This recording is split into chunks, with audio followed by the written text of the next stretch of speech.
Hey everyone, welcome back to Forge Flux Workshop. My name is Nick, and on this channel we build, modify, and experiment with robotics, electronics, engineering projects, and all kinds of tech creations that push creativity to the next level. In today's video, we're diving back into Wally's project. Over the last little while, I've been working on some major improvements, but honestly, two big challenges almost stopped this build completely.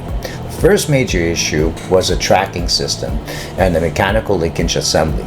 After doing a lot of research, I came across some incredible linkage designs created by ZDC that completely changed the direction of this project.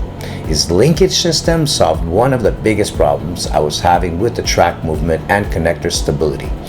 Not only that, he also came up with some really smart reinforcement ideas for the tracks themselves using paper clips. In my case was a 1mm metal rod, which I'll show you guys in the video, that made this track system much more stronger and more reliable. So in this video, we're going to show you the original problem I was having and the solution I discovered and some improvements. So let's jump right into it. So the original tracking system, as you can see here on the screen, was designed by Simon. I'll also show you the animation clip he created so you can better understand how the mechanic works. The problem I kept running into was with these little small plastic linkage clips that connect directly into the tracking system. During movement, they would completely pop out or disconnect, and it was just annoying. After spending a lot of time researching possible solutions, I eventually came across this amazing redesign created by ZDC, as you see on the screen. This changed everything. Instead of relying on plastic clips that would easily disconnect, the rods create a much stronger and far more stable connection throughout this entire track assembly. Since making this change, I haven't had the same problem with parts separating or falling apart during movement. Honestly, this ended up being the best solution I could have found for the track system online. Not only that, but ZDC has also developed several other impressive upgrades for Wally beyond just the tracking system. He's added a variety of clever improvements and reinforced ideas throughout the build, including stronger linkage designs, other enhancements that makes the entire project more durable and reliable. So for those who wonder what type of rods I used, here they are. I picked these up on Amazon. They're basically a pack of 10. They're 1mm, 150 mm, and these work perfectly. Highly recommend this upgrade for Wally if you guys already built them. So the second major issue was the eye movement system. Getting Wally's eyes to move naturally turned out to be much more difficult than I originally expected. I was dealing with synchronization problems, inconsistent movement, servo strain, and trying to make everything feel smooth and lifelike instead of stiff and robotic. So in this part of the video, I'm going to show you improvements I made to the eye system and the progress towards achieving more natural eye movement and tracking behavior. Now, originally, this was the design I got from the creator on YouTube named Simon. As you can see here, the servos connect directly into the eye assembly using small linkage rods made from paper clips attached to the side of the eyes. At first, I thought this setup was going to work.